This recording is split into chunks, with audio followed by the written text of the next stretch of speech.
Assalamu alaikum, all of you. I hope you all are doing well. As you know that I had started these lecture series which are related to general knowledge.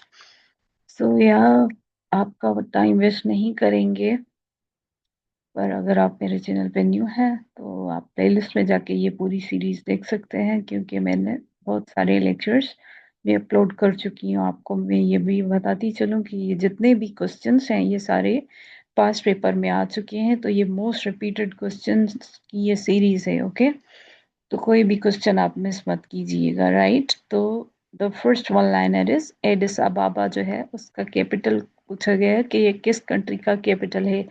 Aedes अबाबा is the capital of which country. Okay, तो ये capital है Ethiopia का। Okay, Ethiopia का। The name of which north American city literally means white house. Okay, इसमें पूछा गया है name north American city, जो लिटरली जिसका मतलब है व्हाइट हाउस, तो वो है केसाब्लंका। ओके, ये नाम है इसका। कौन सा नॉर्थ अफ्रीकन सिटी है लिटरली जिसका मतलब है व्हाइट हाउस, तो वो है केसाब्लंका। ओके, आगे देख लेते हैं हम लोग। Of what sort of the fish is a dogfish? A small variety. Okay, so shark. इसका आंसर है शार्क। ये पूछा गया है, अगर मैं आपको इसको उर्दू में एक्सप्लेन करूं तो इसमें पूछा गया है कि of sort of fish is the dog fish a small variety. Okay, किस टाइप की फिश जो है वो डॉग फिश की स्मॉल स्मॉल वेराइटी में आती हो, तो वो है shark. Okay, which Asian country was divided at 38th parallel after World War II? तो ये 38th पैरेलल का पूछा जाता है, तो आपको ये याद रहना चाहिए कि 38th पैरेलल जो है ना वो डिवाइड करती है कोरिया को, नॉर्थ कोरिया और साउथ कोरिया को। ओके, वर्ल्ड वॉर टू के बाद इसमें बोला गया है कि which Asian country was divided at the 38th parallel after world war two. Okay, अब देखें, ये लाइंस होती है ना, आपने पढ़ा होगा वर्ल्ड मैप में, आपने देखा होगा लॉन्गिट्यूडनल लाइंस होती हैं यूं, लॉन्गिट्यूडनल। ओके, दूसरी होती है लेटीट्यूडनल लाइंस, लेटी हुई रेखाएं जिसे हिंदी में कहते हैं लेटी हुई लाइनें, राइट। लेटीट्यूड में आती हैं वो, राइट। सो इन्होंने कहा है कि which Asian country divided at the 38th parallel line पे, तो वो वर्ल्ड वॉर टू के बाद कोरिया। ओके, नॉर्थ कोरिया हो और साउथ कोरिया हो, राइट। ये जो है इन दोनों को, ये कौन सी लाइन डिवाइड करती है? 38th parallel line. Okay, what is the name of the winter Olympic event that combines cross country skiing and shooting? Okay, biathlon है वो। इसमें बोला गया है कि what is the name of the winter Olympics event. क्या नाम है विंटर ओलंपिक्स इवेंट का जो क्या करता है, कंबाइन करता है cross country skiing and shooting को, तो वो है बैथलॉन। ओके, आगे हम लोग आ जाते हैं। Which American science fiction writer wrote Fahrenheit 451? तो वो थे रे ब्रैडबरी। ओके, इसमें बोला गया है कि कौन सा अमेरिकन जो है वो साइंस फिक्शन राइटर था जिसने जो है वो फ़ारेनहाइट 451 लिखा था। ओके, तो वो थे Ray Bradbury. Which African animal's name means river horse? कौन सा जो है वो अफ्रीका का एनिमल का नेम है जिसका नाम है river horse? African animal's name है ये बेसिकली, जिसका नाम है रिवर हॉर्स, तो वो है hippo hippopotamus.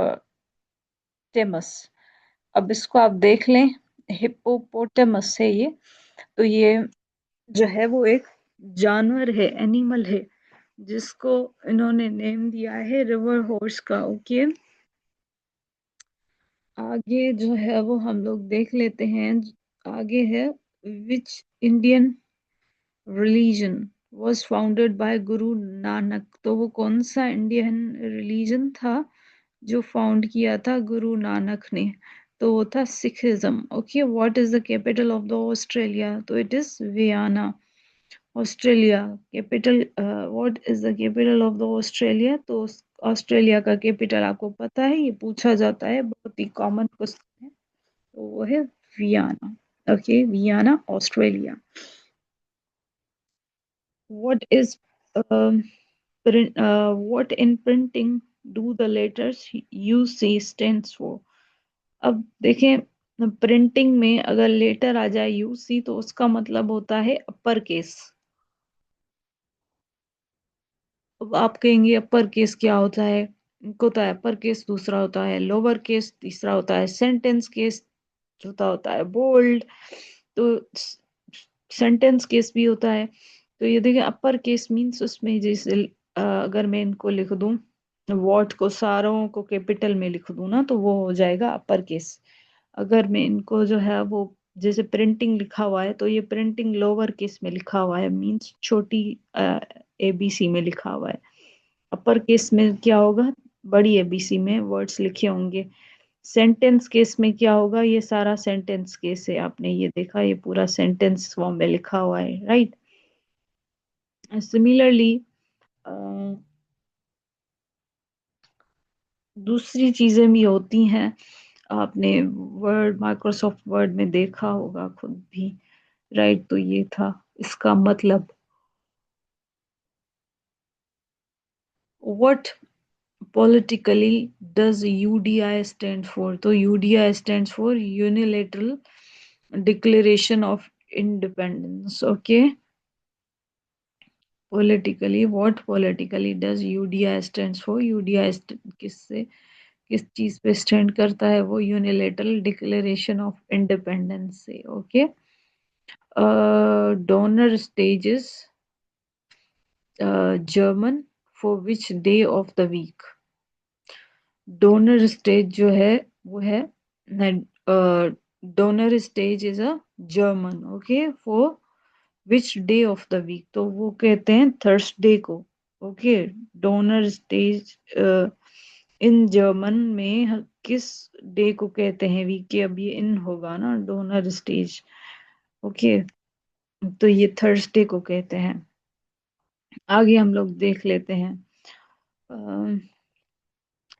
which Asian capital city was known as Batavia until 1949? तो है जकार्ता।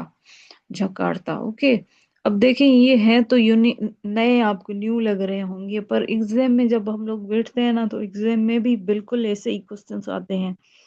तो हम लोग सोच रहे होते हैं कि क्वेश्चंस कैसे लिए हैं इन्होंने, कहाँ से लिए हैं, पता ही नहीं है क्या दे दिया इन्होंने। बट यही ऐसी चीजें होती हैं जो हमें एग्जाम में कंफ्यूज कर देती हैं। तो बोलने का मकसद ये है कि, बताने का मकसद ये चीजें इसलिए है, मैं स्किप भी कर सकती थी इन चीजों को, बट नो, इट एटलीस्ट आपके माइंड में थोड़ा सा क्लिक होगा जब आप एग्जाम में बैठेंगे। तो अगर आपकी आंखों से ये चीज गुजरी होगी ना, तो थोड़ा सा वो रिटेन होगी आपके माइंड में, राइट। तो इसलिए आप इनको बस गौर से एक बार सुन लिया करें। जब मतलब मैं बता रही हूँ आपको, तो आप इनको सुनेंगे तो क्या पता एग्जाम में ये क्वेश्चन आए तो आप वो कर पाए सही से, राइट।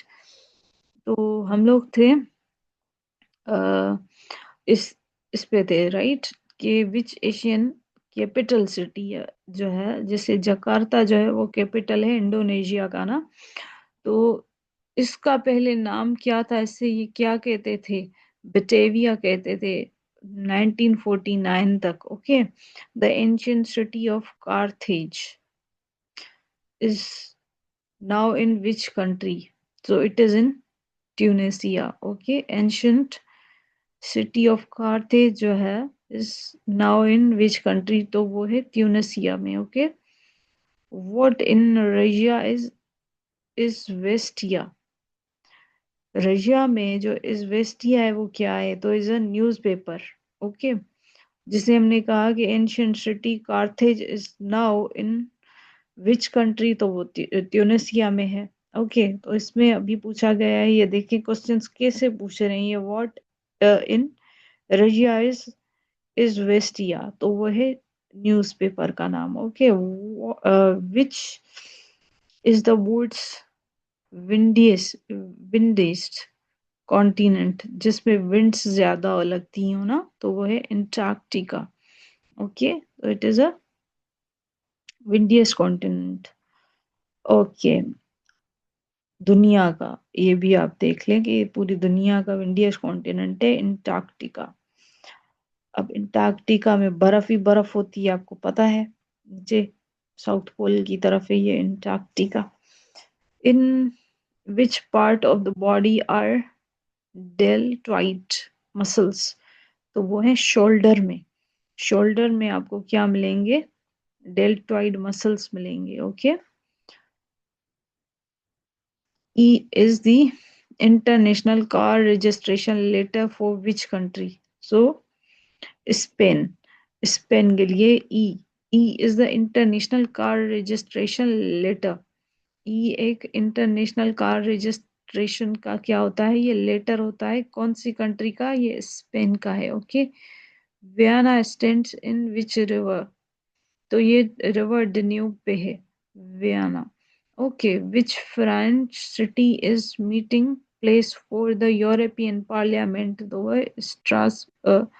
स्ट्रासबर्ग। ओके, कौन सा सिटी है, फ्रेंच सिटी है जो मीटिंग प्लेस है यूरोपियन पार्लियामेंट का। ओके, यूरोपियन पार्लियामेंट का वो है स्ट्रासबर्ग। ओके, सो आज के लिए इतना ही। अगर आप मेरे चैनल पे न्यू हैं एंड आपने थोड़ा सा भी अगर आपको सीखने को मिला हो, तो आप लाइक और सब्सक्राइब करना मत भूलिएगा, क्योंकि ये हमें मोटिवेटेड रखता है। ओके, थैंक यू, अल्लाह हाफिज, टेक केयर।